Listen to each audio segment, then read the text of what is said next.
നമസ്കാരം. ഇന്ന് സൂക്ഷ്മ വ്യായാമയിൽ നമ്മൾ പഠിക്കാൻ പോകുന്നത് നമ്മളുടെ ഇടുപ്പ്, വയറ്, തൊട ഈ 3 ഭാഗങ്ങൾക്ക് വേണ്ടിയിട്ടുള്ള ലൂസനിങ് എക്സസൈസ് ആണ്. അപ്പം ഞാൻ നേരത്തെ പറഞ്ഞു, ലൂസനിങ് എക്സസൈസ് എന്ന് പറയുമ്പോൾ ജോയിൻസിനെ ലൂസൻ ചെയ്യുകയാണ്. ഇതുകൊണ്ട് ഇടുപ്പ്, വയറിൻ്റെ വണ്ണം കുറയുമോ എന്നൊക്കെ ചോദിച്ചു കഴിഞ്ഞാൽ ഭയങ്കര വയറുള്ളവർക്ക് കുറയും, പക്ഷേ സാധാരണ വയറുള്ളവർക്ക് അങ്ങനെ കുറയത്തില്ല. ലൂസനിങ് എന്ന് പറയുന്നത് നിങ്ങൾക്ക് ആ ജോയിൻസിനൊരു അയവ് വരുത്തുക എന്നുള്ളത് മാത്രമാണ്. അപ്പം ഈ വയറ്, ഇടുപ്പ്, തുടയ്ക്ക് വേണ്ടിയിട്ടുള്ള ലൂസനിങ് എക്സസൈസാണ് നമ്മളിന്ന് ചെയ്യാൻ പോകുന്നത്. റീസെൻ്റായിട്ട് സർജറി, വയറിനോ തുടയിലോ റീസെൻ്റായിട്ട് സർജറി ചെയ്തവരോ ഈ അടുത്ത കാലത്ത് ഒരു 2-3 മാസത്തിനകത്ത് വീഴ്ച വന്നവരോ ഇത് ഒഴിവാക്കണം. അല്ലാത്ത എല്ലാവർക്കും റെഗുലറായിട്ട് ചെയ്യാവുന്നതാണ്. എങ്ങനെയാണ് ചെയ്യുന്നത് നമുക്ക് നോക്കാം.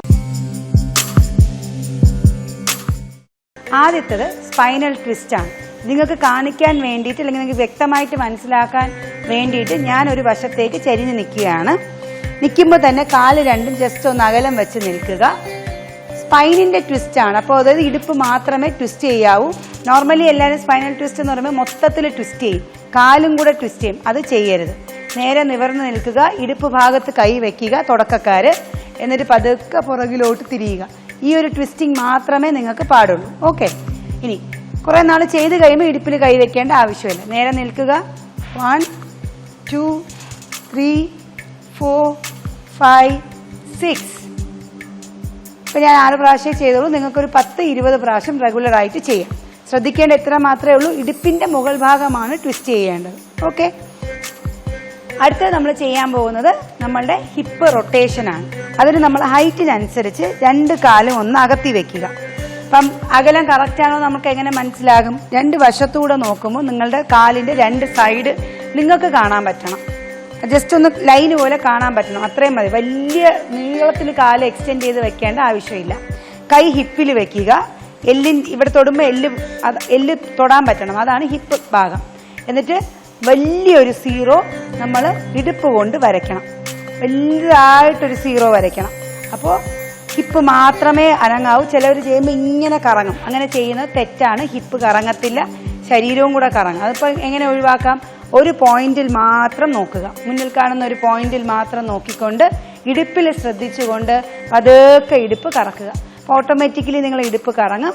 അതുപോലെ ക്ലോക്ക് വൈസും ആന്റി ക്ലോക്ക് വൈസ് ഡിറക്ഷനിൽ കറക്കുക. ഓക്കെ. അപ്പോൾ നമുക്ക് അങ്ങനെ ചെയ്യുമ്പോൾ തന്നെ നമുക്ക് അറിയാൻ പറ്റും നമ്മളുടെ വയറിന്റെ മസിൽസ് തനിയായിട്ട് റൊട്ടേറ്റ് ആകുന്നതായിട്ട്, rotate in the sense stretch ആകുന്നതായിട്ട് അറിയാൻ പറ്റും. അടുത്ത് നമ്മൾ ചെയ്യാൻ പോകുന്നത് തൊടഭാഗം. തൊടയും മുട്ടും രണ്ടും കൂടെ ചേർന്ന് വരും. അല്പം ഒന്ന് ചേർത്ത് വെച്ച്, ഒത്തിരി ചേർക്കേണ്ട, ജസ്റ്റ് ഒന്ന് 1 ഇഞ്ച് അകത്ത് വയ്ക്കുക. കൈ തോൾ ലെവലിൽ വയ്ക്കുക. ഒരു കസേരയിൽ ഇരിക്കുന്ന പോലെ മുട്ടുമടക്കി ഇരിക്കുക. നിവർന്ന് വരിക. ഹാഫ് ചെയർ സിറ്റപ്പ് എന്ന് ഇതിനെ നമ്മൾ പറയും. സ്പൈന് സ്ട്രെയിറ്റ് ആയിരിക്കണം. ബോഡി മുന്നിലോട്ട് ആയാൻ പാടില്ല. നിവർന്നിരുന്ന് പതുക്കെ ഇരിക്കുകയും നിവരുകയും ചെയ്യണം.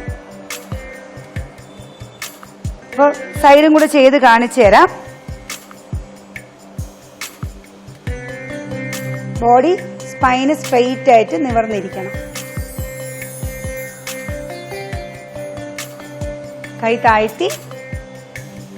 കൈകൾ താഴ്ത്തി റിലാക്സ് ചെയ്തിരിക്കണം. അപ്പോൾ നമ്മൾ വയറ്, ഇടുപ്പ്, തൊടഭാഗം ഈ 3 ഭാഗത്തേക്കുള്ള ലൂസനിങ് നമ്മൾ കണ്ടു കഴിഞ്ഞു. ഇത് റെഗുലറായിട്ട് ചെയ്യണം. അപ്പോൾ ഞാൻ ഓരോ ദിവസവും കുറച്ച് ഭാഗങ്ങളായിട്ടാണ് ചെയ്യുന്നത് അല്ലേ നമ്മൾ. അപ്പോൾ 3ാമത്തെ ദിവസം ചെയ്യുമ്പോൾ ആദ്യത്തെ ദിവസം ചെയ്തതും കൂടെ ചേർത്ത് വേണം നമ്മൾ ചെയ്യാനായിട്ട്. ഒന്നും കൂടെ പറയാം, റീസെൻ്റായിട്ട് സർജറി കഴിഞ്ഞവരോ ഈ അടുത്ത കാലത്ത് 2 മാസത്തിന് അകത്ത് ഇടുപ്പിടിച്ച് വീഴുകയോ ചെയ്തവർ ഇത് ഒഴിവാക്കുക. കാരണം മസിൽസിന് ആ സ്ട്രെങ്ത് തിരിച്ചു വരുന്നവരെ ബോഡിക്ക് റെസ്റ്റ് കൊടുക്കണം. ഓക്കെ. നന്ദി, നമസ്കാരം.